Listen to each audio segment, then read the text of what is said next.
వరంగల్ ఖమ్మం నల్లగొండ పట్టభద్రుల ఉప ఎన్నికల కౌంటింగ్ సుదీర్ఘంగా కొనసాగుతోంది. మొదటి ప్రాధాన్యత ఓట్ల లెక్కింపు ముగిసింది. మొదటి ప్రాధాన్యత ఓట్లను 4 రౌండ్లలో లెక్కించారు. అయితే 4 రౌండ్లలో ఎవరికి కూడా పోలై చెల్లుబాటు అయిన ఓట్లలో 50% రాలేదు. మొత్తం 4 రౌండ్లలో కలిపి కాంగ్రెస్ అభ్యర్థి తీన్మార్ మల్లన్నకు 18,000 ఓట్ల మెజారిటీ వచ్చింది. 4 రౌండ్లలో కాంగ్రెస్ అభ్యర్థికి 1,22,000 ఓట్లు రాగా బీఆర్ఎస్ అభ్యర్థి రాకేష్ రెడ్డికి 4,000 ఓట్లు, బీజేపీ అభ్యర్థి ప్రేమేందర్ రెడ్డికి 43,313 ఓట్లు వచ్చాయి. ఎలిమినేషన్ ప్రక్రియ కొనసాగుతోంది. ఇప్పటివరకు 24 మంది ఎలిమినేట్ అయ్యారు.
వరంగల్ ఖమ్మం నల్లగొండ పట్టభద్రుల ఉప ఎన్నికల కౌంటింగ్ సుదీర్ఘంగా కొనసాగుతోంది. మొదటి ప్రాధాన్యత ఓట్ల లెక్కింపు ముగిసింది.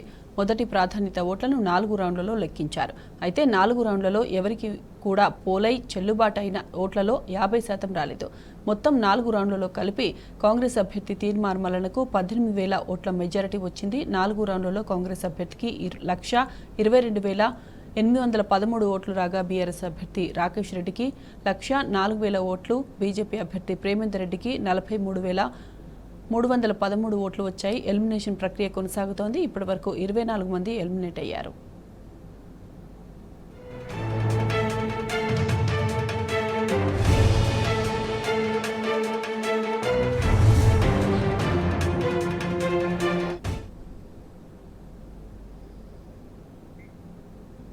ఇక ఇదే అంశానికి సంబంధించి పూర్తి డీటెయిల్స్ మా ప్రతినిధి రాము లైవ్లో అందిస్తారు. రాము, చెప్పండి.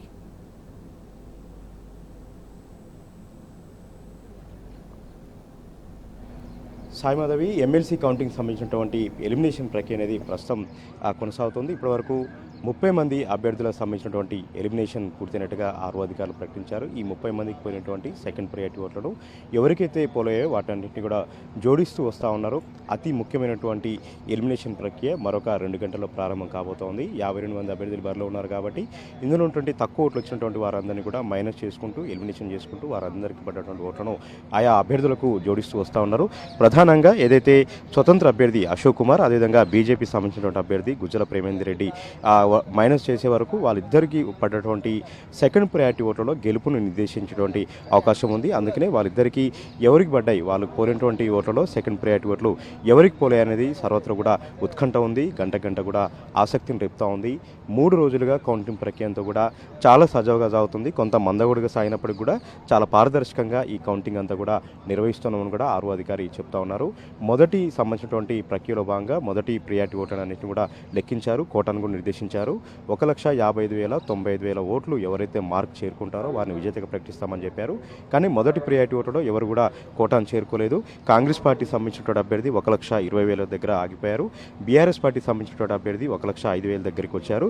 అయితే ఇద్దరి మధ్యనే టఫ్ ఫైట్ నడుస్తూ ఉంది. ఇద్దరి మధ్యనే పోటాపోటీగా హోరాహోరీగా నడుస్తూ ఉంది. ప్రతి ఎన్నికల్లో కూడా సెకండ్ ప్రిఫరెన్షియల్ ఓటు సంబంధించినటువంటి ఫ్యాక్టే ఎక్కువగా ఉండబోతుంది. సెకండ్ ప్రిఫరెన్షియల్ ఓట్లోనే అభ్యర్థి విజేత ఎవరని తెలుస్తుంది. కాబట్టి ఈ ఉప ఎన్నికల్లో కూడా సెకండ్ ప్రిఫరెన్షియల్ ఓట్ అనేది చాలా క్రియాశీలకంగా మారింది, చాలా ప్రాధాన్యత సంతరించుకుంది.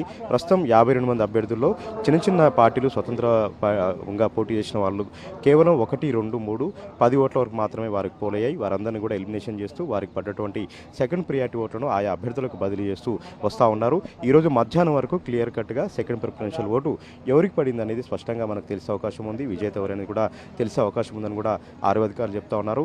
నిన్న లెక్కబెట్టినటువంటి మొదటి ప్రియారిటీ ఓట్లలో అయితే క్షణక్షణం కూడా ఉత్కంఠ రేగింది.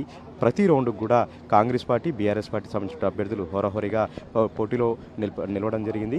అయితే ఈ నియోజకవర్గంలో దాదాపుగా 32 మంది కాంగ్రెస్ పార్టీ ఎమ్మెల్యేలు ఉన్నారు, 5 మంత్రులు ఉన్నారు, దాదాపు 5 ఎంపీలు ఉన్నారు. అయినప్పటికీ కూడా బీఆర్ఎస్ పార్టీ అభ్యర్థి రాకేష్ రెడ్డి చాలా ధీటుగా, చాలా ధీమాగా ప్రతి ఒక్క రౌండ్లో కూడా కాంగ్రెస్ పార్టీ అభ్యర్థికి పోటీనిస్తూ ఢీ అంటే ఢీ అన్నట్టుగా రావడం అనేది చాలా బీఆర్ఎస్ పార్టీ శ్రేణుల్లో ఉత్సాహాన్ని నింపింది. ఇంత కాంగ్రెస్ పార్టీ అధికారంలో ఉన్నప్పటికీ కూడా బీఆర్ఎస్ పార్టీకి పట్టభద్రులు పట్టం కట్టారు. పట్టభద్రులు ఏకోన్ముఖంగా వారందరూ కూడా ప్రశ్నించే గొంతుకకు మద్దతు తెలుపుతూ వస్తున్నటువంటి వైనాన్ని ప్రతి ఒక్కరు కూడా హర్షిస్తూ ఉన్నారు. ఇంత మంత్రులు ఉన్నప్పటికీ కూడా, ఇంత కాంగ్రెస్ పార్టీ యంత్రాంగం ఉన్నప్పటికీ కూడా బీఆర్ఎస్ పార్టీ శ్రేణులు చాలా కసితో పనిచేసి రాకేష్ రెడ్డి గెలుపుకు ఎంతగానో కృషి చేశాయని మనం చెప్పుకోవచ్చు. ఎందుకంటే బీఆర్ఎస్ పార్టీ, కాంగ్రెస్ పార్టీ మధ్యలో కొన్ని వేల ఓట్ల తేడా మాత్రమే ఉంది, కేవలం 2-3 వేల ఓట్ల తేడా మాత్రమే ఉంది. కాబట్టి గెలిచేటువంటి అవకాశాలు కూడా ఉన్నాయి. కాబట్టి బీఆర్ఎస్ పార్టీ శ్రేణుల్లో సర్వత్రా కూడా ఆసక్తి నెలకొంది. చాలా ఉత్సాహంగా అన్ని కూడా కనపడుతూ ఉన్నాయి. ప్రస్తుతం బీఆర్ఎస్ పార్టీ అభ్యర్థి రాకేష్ రెడ్డి కూడా ఈ ఎలిమినేషన్ ప్రక్రియను పరిశీలన చేస్తూ ఉన్నారు.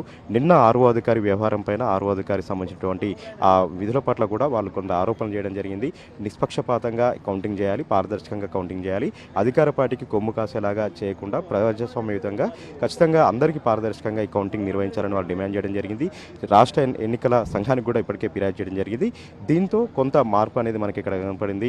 అసిస్టెంట్ ఆర్ఓ అధికారులు కూడా చాలా పారదర్శకంగా బీఆర్ఎస్ పార్టీ అభ్యర్థికి సంబంధించినటువంటి ఏజెంట్లకు సంబంధించి వారి సిగ్నేచర్ తీసుకున్న తర్వాతనే ఈ కౌంటింగ్ ప్రక్రియ అంతా కూడా చేస్తున్నామని కూడా చెప్తా ఉన్నారు. ప్రస్తుతం ఎలిమినేషన్ అనేది 30 మంది వరకు కూడా పూర్తయ్యారు. ఈ 30 మందిలో దాదాపుగా 450 ఓట్లు సెకండ్ ప్రయారిటీ ఓట్లు పోలేనట్టుగా మనకు అనధికారికంగా సమాచారం వస్తుంది. ఈ 450 ఓట్లు ఎవరికి పడ్డాయనేది కూడా మరి కాసేపట్లో కూడా మనకు తెలియబోతూ ఉంది.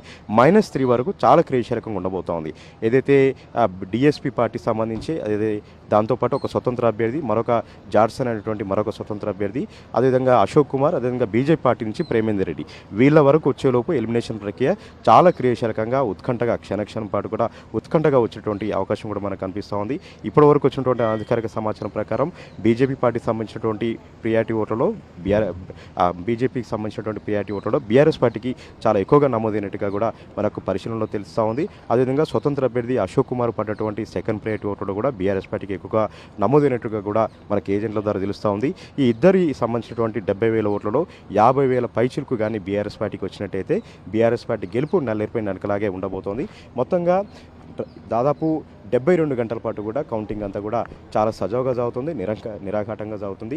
షిఫ్ట్ల వారీగా సిబ్బంది అంతా కూడా వచ్చి కౌంటింగ్ ప్రక్రియలో పాల్గొంటున్నారు. అతి ముఖ్యమైనటువంటి విజేతను తేల్చేటువంటి ఎలిమినేషన్ ప్రక్రియ కూడా ప్రస్తుతం ప్రారంభమైంది. 30 మంది వరకు కూడా ఎలిమినేషన్ అయ్యారు. మరొక 22 మంది వరకు కూడా ఉన్నారు. వారిని కూడా ఎలిమినేషన్ చేసిన తర్వాత విజేతను ప్రకటిస్తామని కూడా చెప్తా ఉన్నారు. ఈ రోజు మధ్యాహ్నం 3 గంటల లోపు విజేత ఎవరు అనేది మనకు క్లియర్ కట్గా తెలియబోతా ఉంది. Over to you. Right Ramu, thank you.